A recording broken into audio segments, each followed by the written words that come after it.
Breaking news ಒಂದು ಬರ್ತಾ ಇದೆ, ಬನ್ನಿ ನೋಡೋಣ.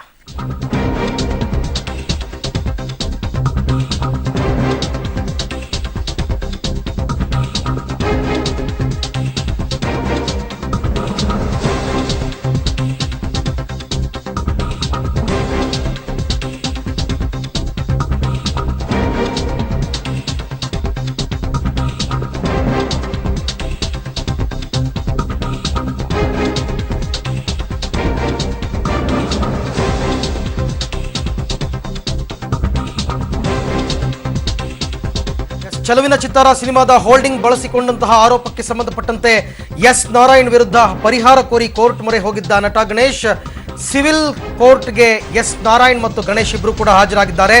ಗಣೇಶ್ಗೆ ಕ್ರಾಸ್ ಎಕ್ಸಾಮಿನೇಷನ್ ಮಾಡೋದಕ್ಕೆ ಮನವಿ ಮಾಡಿದ್ರು ಎಸ್ ನಾರಾಯಣ್ ಪರ ವಕೀಲರು. ಮನವಿಯನ್ನ ಪುರಸ್ಕರಿಸಿದ್ರು ನ್ಯಾಯಾಧೀಶರು.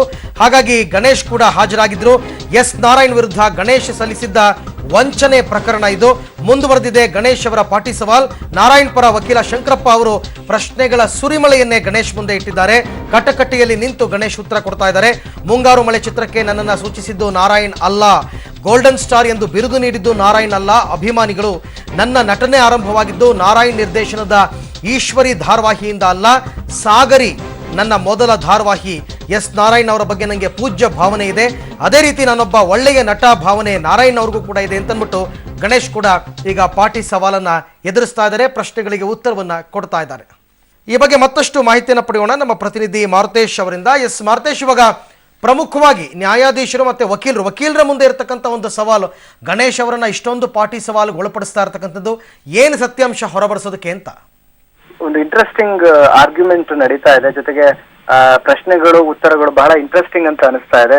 ಯಾಕಂದ್ರೆ ಸಿನಿಮಾ ರಂಗದಲ್ಲಿ ಸ್ಟಾರ್ಟಿಂಗ್ ಸ್ಟೇಜ್ ಇಂದ ಬೆಳೆದು ಬಂದಂತ ನಾಯಕರು ಮತ್ತು ನಿರ್ದೇಶಕರ ನಡುವಿನ ವೈಮನಸ್ಸುಗಳು ಹೇಗೆಲ್ಲ ಸುದ್ದಿಗೆ ಕಾರಣವಾಗುತ್ತೆ, ಜೊತೆಗೆ ಕಟಕಟೆ ಏರೋ ತನಕ ತಲುಪುತ್ತಾವೆ ಅನ್ನೋದಕ್ಕೆ ಬಹುಶಃ ಎಸ್ ನಾರಾಯಣ್ ಮತ್ತು ಗಣೇಶ್ ರವರ ನಡುವಿನ ಈ ಪ್ರಕರಣವೇ ಸಾಕ್ಷಿ ಅಂತ ಅನ್ಸುತ್ತೆ. ಚೆಲುವಿನ ಚಿತ್ರ ಬಿಗ್ ಹಿಟ್ ಅನ್ನ ಪಡ್ಕೊಂಡಂತ ಚಿತ್ರ ಅದು. ಆ ಚಿತ್ರದ ಒಂದು ಪೋಸ್ಟರ್ ಅನ್ನ ಜಾಹೀರಾತಿಗೆ ಬಳಸಿದ್ರು. ಆ ಸಂದರ್ಭದಲ್ಲಿ ಆಗಿದ್ದಂತ ಒಪ್ಪಂದದ ಸಂಬಂಧಪಟ್ಟ ಹಾಗೆ ಇಬ್ಬರಲ್ಲೂ ವೈಮನಸ್ಸು ಇತ್ತೀಚಿನ ದಿನಗಳಲ್ಲಿ ಹೆಚ್ಚಾಗಿರುವಂತದ್ದು. ಆದ್ರೆ ಕೋರ್ಟ್ ನಲ್ಲಿ ನಡೀತಾ ಇರುವಂತಹ ಆರ್ಗ್ಯುಮೆಂಟ್ ಮಾತ್ರ ಬಹಳ ಇಂಟ್ರೆಸ್ಟಿಂಗ್ ಆಗಿದೆ. ಗಣೇಶ್ ಅವರ ಮಾತುಗಳು ಮಾತ್ರ ಬಹಳ ನೋವಿನಿಂದ ಆಡ್ತಾ ಇದ್ದಾರೋ ಅಥವಾ ಎಸ್ ನಾರಾಯಣ್ ಅವರ ಮೇಲಿರತಕ್ಕಂಥ ಕೋಪದಿಂದ ಆಡ್ತಾ ಇದ್ದಾರೋ ಗೊತ್ತಿಲ್ಲ. ಯಾಕಂದ್ರೆ ಗೋಲ್ಡನ್ ಸ್ಟಾರ್ ಅನ್ನೋ ಬಿರುದು ಕೊಟ್ಟಿರತಕ್ಕಂಥದ್ದು ಎಸ್ ನಾರಾಯಣ್ ಅಲ್ಲ, ಅಭಿಮಾನಿಗಳು ಅನ್ನುವಂತ ಮಾತನ್ನ ಗಣೇಶ್ ಹೇಳ್ತಾ ಇದ್ದಾರೆ. ಜೊತೆಗೆ ನನ್ನ ನಟನೆಯಿಂದ ನಾನು ಮೇಲ್ ಬಂದಿರ್ತಕ್ಕಂಥದ್ದು, ಹೀರೋ ಆಗಿರ್ತಕ್ಕಂಥದ್ದು.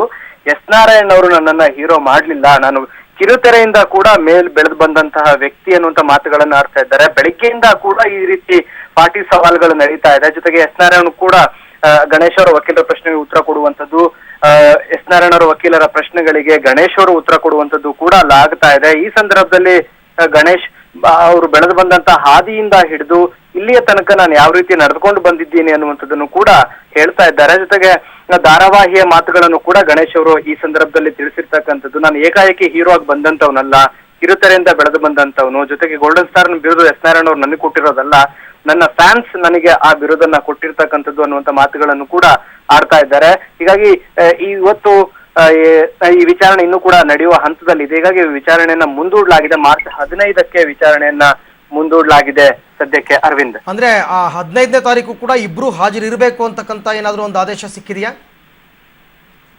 ಹೌದು, ಈ ಸಂದರ್ಭದಲ್ಲಿ ಇಬ್ರಿಗೂ ಕೂಡ ಹೇಳಿದ್ದಾರೆ ಹಾಜರಾಗಿರ್ಲೇಬೇಕು ಅಂತ ಹೇಳಿ. ಜೊತೆಗೆ ಎರಡೂ ಕಡೆಯ ವಕೀಲರು ಕೂಡ ಕ್ರಾಸ್ ಎಕ್ಸಾಮಿನೇಷನ್ಗೆ ಮನವಿ ಮಾಡ್ಕೊಂಡಿದ್ರು.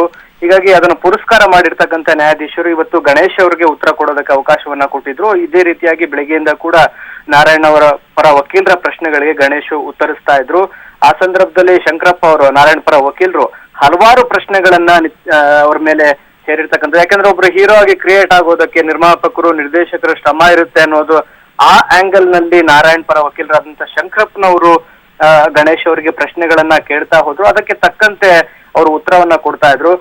ಗಣೇಶ್ ಅವರು ಬಹಳ ಮೇಲ್ ಬಂದಿದ್ದು, ಜೊತೆಗೆ ಅವ್ರು ಗುರುತಿಸ್ಕೊಂಡಿದ್ದು ಮುಂಗಾರು ಮಳೆ ಚಿತ್ರದಿಂದಾಗಿ. ಹೀಗಾಗಿ ಎಸ್ ನಾರಾಯಣ್ ನನ್ನ ಮುಂಗಾರು ಮಳೆ ಚಿತ್ರಕ್ಕೆ ನನ್ನೇನು ಸೂಚಿಸಿದ್ದು ಎಸ್ ನಾರಾಯಣ್ ಅಲ್ಲ ಅನ್ನುವಂತ ಮಾತನ್ನು ಕೂಡ ಅವರು ಕಟಕಟೆಯಲ್ಲಿ ಹೇಳಿದ್ದಾರೆ. ಮಾರುತೇಶ್, ಥ್ಯಾಂಕ್ ಯು ತಮ್ಮೆಲ್ಲ ಮಾಹಿತಿಗಾಗಿ. ಎಸ್ ನಾರಾಯಣ್ ಅವರು ಈಗ ತಾನೇ ಮಾತನಾಡ್ತಾ ಇದ್ದಾರೆ. ನ್ಯಾಯಾಲಯದ ಕಲಾಪವನ್ನು ಮುಗಿಸ್ಕೊಂಡು ಬಂದು ಏನ್ ಹೇಳ್ತಾ ಇದ್ದಾರೆ ಬನ್ನಿ ನೋಡಿ. ಜೊತೆಲಿ ಹಾಜರಾದ್ವಿ. ಗಣೇಶ್ ಅವರು ಬಂದಿದ್ರು. ಎರಡು ಕಡೆಯಿಂದ ವಿಚಾರಣೆ ನಡೆದಿದೆ. ಮುಂದೆ ಡೇಟ್ ಕೊಟ್ಟಿದ್ದಾರೆ. ಏನು ತೀರ್ಪು ಬರುತ್ತೋ ಗೊತ್ತಿಲ್ಲ ನಮಗೆ.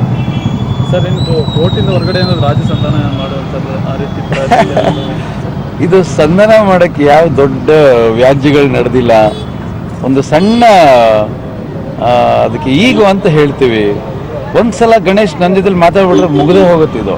ಆಮೇಲೆ ಇವತ್ತು ಕೂಡ ಅವರು ಕೋರ್ಟಲ್ಲಿ ಹೇಳಿದ ಹೇಳಿಕೆ ಪ್ರಕಾರ ನಂದೇನೂ ಅಪರಾಧ ಇಲ್ಲ, ಅವರೇ ಹೇಳಿಕೆ ಕೊಟ್ಟಿದ್ದಾರೆ. ನಾನು ಅನಾವಶ್ಯಕವಾಗಿ ಇಲ್ಲಿ ಸಿಗಾಕೊಂಡು ಒದ್ದಾಡ್ತಾ ಇದ್ದೀನಿ. ನಾನು ಕೋರ್ಟಿಗೆ ಬರೋ ಪರಿಸ್ಥಿತಿ ಆಯಿತು. ಇಲ್ಲೆಲ್ಲ ಇಡೀ ದಿನ ಇವತ್ತು ನಾನು ಕೋರ್ಟಲ್ಲಿ ಕಾಯೋ ಪರಿಸ್ಥಿತಿ ಆಯಿತು. ಸಮಸ್ಯೆ ನಡೆದಿರೋದೆಲ್ಲೋ ಅಥವಾ ತೊಂದರೆ ಆಗಿರೋದು ಗಣೇಶ್ ಅವ್ರಿಗೆ ನಿಜ, ಅದು ಕಾಣ್ತಾ ಇದೆ, ತೊಂದರೆ ಆಗಿದೆ ಅವ್ರಿಗೆ. ಬಟ್ ಕಾರಣ ಅದಕ್ಕೆ ನಾನಲ್ಲ, ಅದು ಸ್ಪಷ್ಟವಾಗಿ ಇವತ್ತು ಅವರೇ ನ್ಯಾಯಾಧೀಶರ ಮುಂದೆ ಎಲ್ಲ ಹೇಳಿದ್ದಾರೆ. ನೋಡ್ಬೇಕು ಮುಂದೆ ಏನು ಆಗುತ್ತೆ. ಸರ್, ಮತ್ತೆ ಅವರು ನೀವು ಇಂಡಸ್ಟ್ರಿಗೆ ನೀವು ಅವ್ರನ್ನ ಪರಿಚಯ ಮಾಡಿಲ್ಲ ಮತ್ತೆ ಇಂಟ್ರೊಡ್ಯೂಸು ಮಾಡಿಲ್ಲ ಅಂತ ಕೆಲವು ಇದನ್ನ ಹೇಳಿದ್ರು.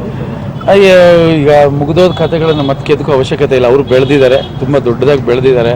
ಅವ್ರ ಬೆಳವಣಿಗೆಗೆ ನಾವು ಗೌರವ ಕೊಡಬೇಕು. ಹಾಗಾಗಿ ಹಳೇದು ಫ್ಲ್ಯಾಶ್ ಬ್ಯಾಕ್ಗಳು ಹೇಳೋದ್ರಿಂದ ಯಾರಿಗೂ ಪ್ರಯೋಜನ ಇಲ್ಲ. ಕೆಲವ್ರಿಗೆ ಅದರಿಂದ ನೋವಾಗ್ಬೋದು. ನನಗೂ ಇಷ್ಟ ಇಲ್ಲ ಅದ್ರ ಬಗ್ಗೆ ಹೇಳಕ್ಕೆ ಇಷ್ಟ ಇಲ್ಲ. ಫ್ಯಾಕ್ಟಿಗಿಂತ ಅದರಿಂದ ಆಚೆಗಿನ ಯಾವುದೋ ಸಣ್ಣ ಪುಟ್ಟ ವಿಚಾರಗಳೇ ದೊಡ್ಡದಾಗಿ ಲಿಫ್ಟ್ ಆಗ್ತಿದೆ ಅಂತ ಅನಿಸ್ತಲ್ಲ? ಏನೂ ಇಲ್ಲ, ಆಚೆಗಿನದು ಏನು ನಮಗೂ ಅವ್ರಿಗೇನು ಇರೋದೇ ಇಲ್ಲ. ಫಸ್ಟ್ ಆಫ್ ಆಲ್ ನಾನು ಯಾರ ಜೊತೆಯಲ್ಲೂ ಸಂಪರ್ಕಕ್ಕೆ ಸಿಗದೇ ಇರೋ ವ್ಯಕ್ತಿ ನಾನಾಯಿತು ನನ್ನ ಕೆಲಸ ಮಾಡ್ಕೊಂಡಿರ್ತೀನಿ. ಎಲ್ಲಿ ಸಿಕ್ಕಿದ್ರು ಗಣೇಶ್ ಅವ್ರು ನನ್ನ ಜೊತೆ ಚೆನ್ನಾಗಿ ಮಾತಾಡಿಸ್ತಾ ಇದ್ರು. ನಾವು ತುಂಬ ಹೊತ್ತು ನಗ್ನಗ್ತಾ ಇರ್ತಿದ್ವಿ, ಇವೆಲ್ಲ ಇರ್ತಾ ಇತ್ತು. ಬಟ್ ಇವುಗಳ ಮಧ್ಯೆ ನೋಟಿಸ್ ಬಂದಿದ್ದು ನನಗೆ ನೋವಾಯಿತು. ಅವ್ರು ಹೇಳಿದ್ರು ನನಗೆ ನಾರಾಯಣ್ ಅವರು ನೋಟಿಸ್ ಕಳಿಸಿದ್ದು ನೋವಾಯಿತು ಅಂತೇಳಿ. ನೋಟಿಸ್ನ ನೀವು ಕಳಿಸ್ದೆ ಹೋಗಿದ್ರೆ ನಾನು ಕಳಿಸ್ತಾ ಇರಲಿಲ್ಲ. ಕೂತ್ಕೊಂಡು ಮಾತಾಡ್ಬೋದಾಯಿತು, ತಿಂಡಿ ಮಾಡ್ಕೊಂಡು ಊಟ ಮಾಡ್ಕೊಂಡು ನಗ್ನಗ್ತಾ ಮಾತಾಡ್ಬೋದಾಗಿತ್ತು. ಸಾಕಷ್ಟು ಅವಕಾಶಗಳಿತ್ತು. ನೀವು ಯಾವ ದಾರಿಯಲ್ಲಿ ಹೋಗ್ತೀರಿ ಅದೇ ದಾರಿಯಲ್ಲಿ ಎಲ್ಲವೂ ಬರುತ್ತೆ. ನಾನು ಇಷ್ಟು ದಿನ ನನ್ನ ಕಡೆಯಿಂದ ಯಾವುದೇ ಒಂದು ಪ್ರತಿಕ್ರಿಯೆ ಕೊಟ್ಟಿರಲಿಲ್ಲ ನಾನು. ಯಾಕೆಂದರೆ ನನಗೆ ಗಣೇಶ್ ಮೇಲೆ ಇರ್ತಕ್ಕಂಥ ಪ್ರೀತಿ ಅದು ಅಷ್ಟೇ. ಅವ್ರು ಇನ್ನೂ ದೊಡ್ಡ ಮಟ್ಟಕ್ಕೆ ಬೆಳೆದ್ರೂ ಕೂಡ ಅವ್ರ ಮೇಲೆ ನನಗೆ ಪ್ರೀತಿ ಇರುತ್ತೆ ಹೊರತು ದ್ವೇಷ ಬರೋಕ್ಕೆ ಸಾಧ್ಯನೇ ಇಲ್ಲ. ಇದು ಈ ದಿವಸ ಬರಬಾರ್ದಾಗಿತ್ತು ನಮ್ಮಿಬ್ಬರ ಜೀವನದಲ್ಲಿ. ಈ ಒಂದು ದಿವಸ ಬರಬಾರ್ದಾಗಿತ್ತು. ಯಾಕೆಂದರೆ ಒಂದು ರೀತಿಯಲ್ಲಿ ನಾನು ಹೇಗೆ ಕಷ್ಟಪಟ್ಕೊಂಡು ಇಂಡಸ್ಟ್ರಿಗೆ ಬಂದಿದ್ದೀನೋ ಅವರು ಕಷ್ಟಪಟ್ಕೊಂಡು ಬಂದಿದ್ದಾರೆ. ನಮ್ಮ ಕಷ್ಟಗಳು, ನಮ್ಮ ಸಾಧನೆಗಳು ಬೇರೆಯವ್ರಿಗೆ ಮಾದರಿ ಆಗಬೇಕೇ ಹೊರತು ಈ ಥರದ್ದೆಲ್ಲ ಮಾದರಿ ಆಗಬಾರ್ದು. ಇವೆಲ್ಲ ಆಗಬಾರ್ದು. ತುಂಬ ಕೆಟ್ಟ, ಚೆನ್ನಾಗಿಲ್ಲ ಇವ್ಯಾವು, ಚೆನ್ನಾಗಿಲ್ಲ. ಏನಾದರೂ ಮತ್ತೆ ಮಾತುಕತೆ ಬಗೆಹರಿಸ್ಕೊಳ್ಳೋಣ ಅಂತ ಮುಂದೆ ಬಂದರೆ ನನಗೇನಿಲ್ಲ ಸರ್. ನಾನು ಯಾವಾಗಲೂ ಹೇಳ್ತೀನಿ, ಗಣೇಶ್ ನಮ್ಮ ಹುಡುಗ ಅಷ್ಟೇ. ನಾಳೆ ಕರೆದು ನಾನು ಮಾತಾಡ್ಬೇಕು ಸರ್ ಅಂದರೆ ನಾನು ಯಾವ ಕೆಲಸ ಇದ್ರೂ ಬಿಟ್ಬಿಟ್ಟು ಬರ್ತೀನಿ. ನನಗೆ ಯಾವ ಮುಜುಗರ ಆಗಲಿ ಬೇಸರ ಆಗಲಿ ಏನೂ ಇಲ್ಲ. ನಮ್ಮ ಹುಡುಗ ಅಷ್ಟೇ. ನಾನು ಯಾವತ್ತೂ ಹೇಳ್ತೀನಿ, ಗಣೇಶ್ ನಮ್ಮ ಹುಡುಗ ಅಷ್ಟೇ. ಕೇಸಿನ ಬಗ್ಗೆ ಉಳಿದಿದ್ದೆಲ್ಲ ಸರ್ ಮಾತಾಡ್ತಾರೆ. ಯಾಕಂದ್ರೆ ಅವರು ಅಟೆಂಡ್ ಮಾಡಿದ್ದಾರೆ, ಸರ್ ಮಾತಾಡ್ತಾರೆ. ಗಣೇಶ್ ಅವರು ಸುಮಾರು 75 ಲಕ್ಷ ರೂಪಾಯಿ ಕೊಡಬೇಕು ಅಂತಕ್ಕಂಥ ಹಾಕಿರ್ತಕ್ಕಂಥ ಕೇಸಲ್ಲಿ ಕೋರ್ಟ್ ಅವರು ತಕರಾರು ಸಲ್ಲಿಸಬೇಕು ಅಂತಕ್ಕಂಥ ಮಾತನ್ನು ಹೇಳಿದ್ದಾಗ ನಾವು ಸಂಪೂರ್ಣವಾಗಿರ್ತಕ್ಕಂಥ ಎಲ್ಲ ತಕರಾರನ್ನು ಸಲ್ಲಿಸಿದ್ವಿ.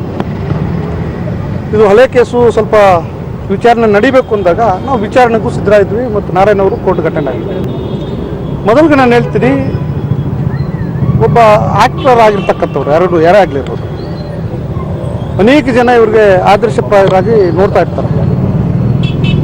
ಯಾವುದೇ ಕಾರಣಕ್ಕೂ ಸಹ ನನ್ನ ಒಂದು ಸಲಹೆಯನ್ನು ಸಹ ಹೇಳಿದ್ದೆ, ನಾರಾಯಣ್ ಅವ್ರಿಗೂ ಹೇಳಿದೆ, ಗಣೇಶ್ ಅವ್ರಿಗೂ ಹೇಳಿದೆ. ಇದನ್ನು ನೀವು ಆಕ್ಟರ್ ಆಗಿರೋದ್ರಿಂದ, ನಟರಾಗಿರೋದ್ರಿಂದ ಈ ಸಮಸ್ಯೆಯನ್ನು ಬಗೆಹರಿಸಿಕೊಳ್ಳುವಂಥ ಸಾಧ್ಯತೆಗಳು. ಕೋರ್ಟ್ ಕಲಾಪವನ್ನು ಮುಗಿಸ್ಕೊಂಡು ಬಂದಂತಹ ಎಸ್ ನಾರಾಯಣ್ ಅವರು ಮಾತನಾಡಿದ್ರು, ಇಂಥ ಒಂದು ದಿನ ನಮ್ಮಿಬ್ಬರ ಜೀವನದಲ್ಲೂ ಬರಬಾರ್ದಾಗಿತ್ತು. ಅಂದರೆ ನಾರಾಯಣ್ ಅವ್ರ ಮಾತನ್ನು ಕೇಳಿದಾಗ ಎಲ್ಲೋ ಬಹಳ ನೊಂದಿದ್ದಾರೆ. ಮಾತಿನಲ್ಲೇ ಬಗೆಹರಿಸ್ಕೊಳ್ಬೋದಾಗಿತ್ತು, ಯಾಕೆ ಇಷ್ಟ ಆಯಿತು ಅಂತಂದ್ಬಿಟ್ಟು. ಸೊ ಹಾಗೆಯೇ ಈಗ ವಿಚಾರಣೆಯನ್ನು ಮುಂದೂಡಲಾಗಿದೆ. ಕೋರ್ಟ್ ಏನು ಹೇಳುತ್ತೆ ಅದಕ್ಕೆ ನಾವು ಬದ್ಧ ಅಂತಕ್ಕಂಥ ಮಾತನ್ನು ಕೂಡ ಎಸ್ ನಾರಾಯಣ್ ಅವರು ಹೇಳಿದ್ದಾರೆ. ಸ್ಯಾಂಡಲ್ವುಡ್ನಲ್ಲಿ ಮತ್ತೊಂದು ಗಲಾಟೆ ಶುರುವಾಗಿದೆ, ಏನು ಅಂತ ನೋಡಿ.